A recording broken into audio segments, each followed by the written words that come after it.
there. When I talk about canning, most people seem to know about water bath canning and pressure canning, but when I mention that I do steam canning, this tends to be something that they don't really know a lot about. So I wanted to show you guys today my steam canner. And when it comes to canning, this is my absolute favorite bit of equipment. If you don't know what canning is, it's essentially processing food in jars. You pop it in a canner, either pressure water bath or steam like this one here.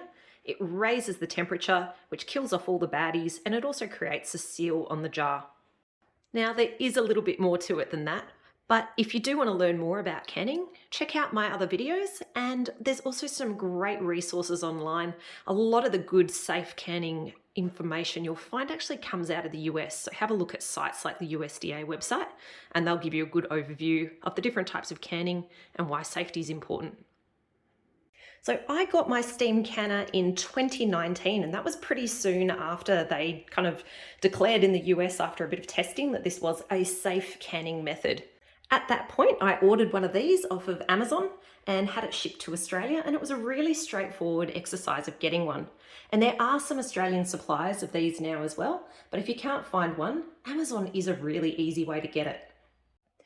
The way these work is there's this reservoir at the bottom where you put water, and you've got a lid on the top, and you basically set that to boil so that steam is created, and that steam circulates inside around your jars, and it sterilizes and processes your food for your food safety. With a quality unit like the Victoria one here, you'll find that there's this gauge on the top, and the gauge will have different zones on it for different altitudes. And essentially what you do is you watch that whilst you're heating up your pot and while that steam's being created. And as it gets to temperature, it'll start to hit the green zone, and that's when you start your processing time. What is really important to note with these steam canners is that they don't replace pressure canning. They can't be used for those low acid recipes that need pressure.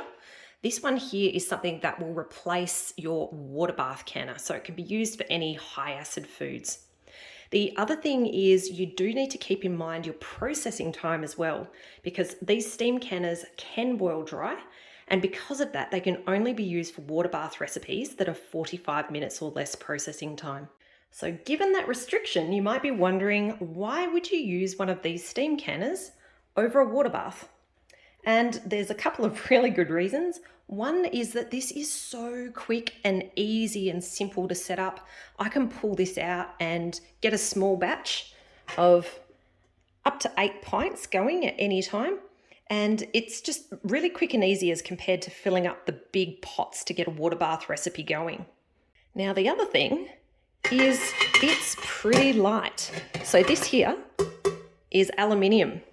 And that means I have no issues with this on my glass top stove, as you can see here. Now, in the past, I've used my big, heavy 23-quart press stove for water bath canning, and I just do not trust putting that on this stove top here. So that meant I used to use a small camp stove, and more recently my biogas stove outside for all my canning. But this now allows me to do canning as well inside on my glass top stove. So if you've considered getting a steam canner but didn't really know much about them, hopefully this video will help. I highly recommend adding one of these to your canning arsenal if you haven't got one already.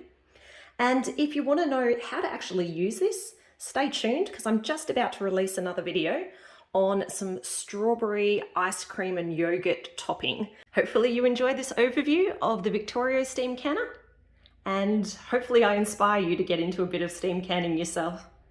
Thanks for joining. Catch you later.